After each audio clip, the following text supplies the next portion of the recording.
Friends, good evening. আবার চলে এসেছি মো লাইফস্টাইল থেকে তোমাদের সাথে একটা রেসিপি শেয়ার করার জন্য। তোমরা সবাই কে কেমন আছো জানিও কমেন্টে।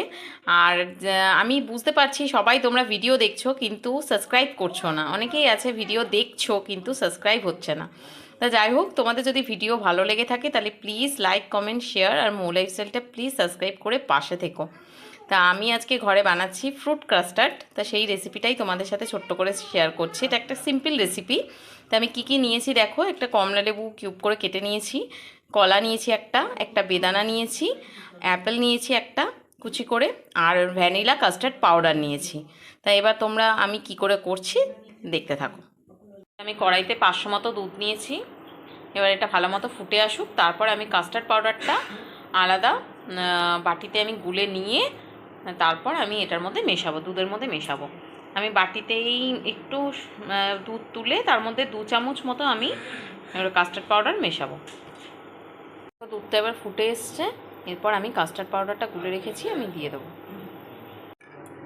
দাঁড়া, এটা একটু অন করে নিই। এবার দেখো এই দুধটা ফুটে গেছে। এবার কাস্টার্ড পাউডারটা গুলে রেখেছিলাম, তা আস্তে আস্তে আমি দিতে দিতে নাড়িয়ে নেব, আস্তে আস্তে নাড়িয়ে নেব। আর আমি এই চামচের 2 চামচ কাস্টার্ড পাউডার দিয়ে গুলেছিলাম, যেহেতু 500 দুধ আছে। ভালো করে নাড়াতে থাকবো, এটা আস্তে আস্তে পুরো গাঢ় হয়ে যাবে। তোমরা দেখতে থাকো। একটু চিনি, 3 চামচ মতো চিনি দিয়ে দিলাম। এবার যে যার টেস্ট মতো চিনি দেবে। দুধটা যদি বেশি থাকে তাহলে একটু বেশি লাগবে। টেস্ট মতো চিনি দিয়ে দিলাম, দিয়ে একটু নাড়িয়ে নেবো।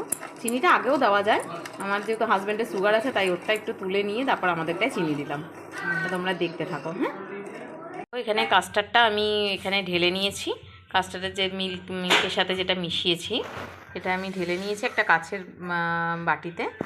এবার জল নিয়েছি থালার মধ্যে, একটু ঠান্ডা করতে দিয়েছি। হয়তো এটা ঠান্ডা হয়ে যেত, আমি একটু তাড়াতাড়ির জন্যই একটু জলের মধ্যে রেখেছি যাতে ঠান্ডা হয়ে যায়। তারপর আমি ফ্রুটগুলো এর মধ্যে মিক্স করব। তো এটা ঠান্ডা হয়ে গেছে। আমি প্রায় আধ ঘন্টা 40 মিনিট মতো দুধটা ঠান্ডা করতে দিয়েছিলাম। এবার আমি মেশাবো। এটা যেহেতু আমার হাজব্যান্ডের, এটা সুগার ফ্রি দেওয়া আছে। এবার আমি ফলগুলো কাস্টার্ডের মধ্যে দিয়ে দেবো।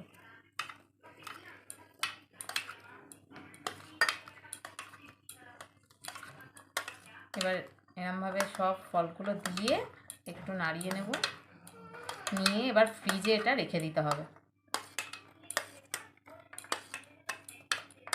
ফ্রিজের মধ্যে এটা আজকে রাতে আমি রেখে দেবো, কালকে সকালে বের করব।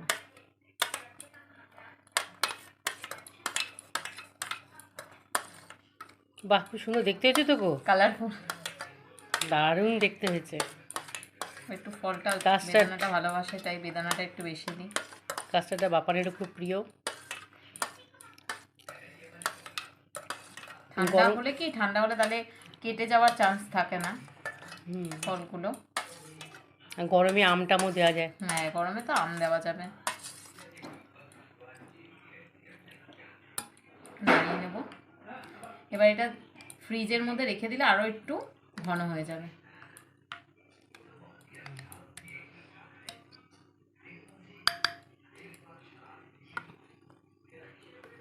সুন্দর হয়েছে।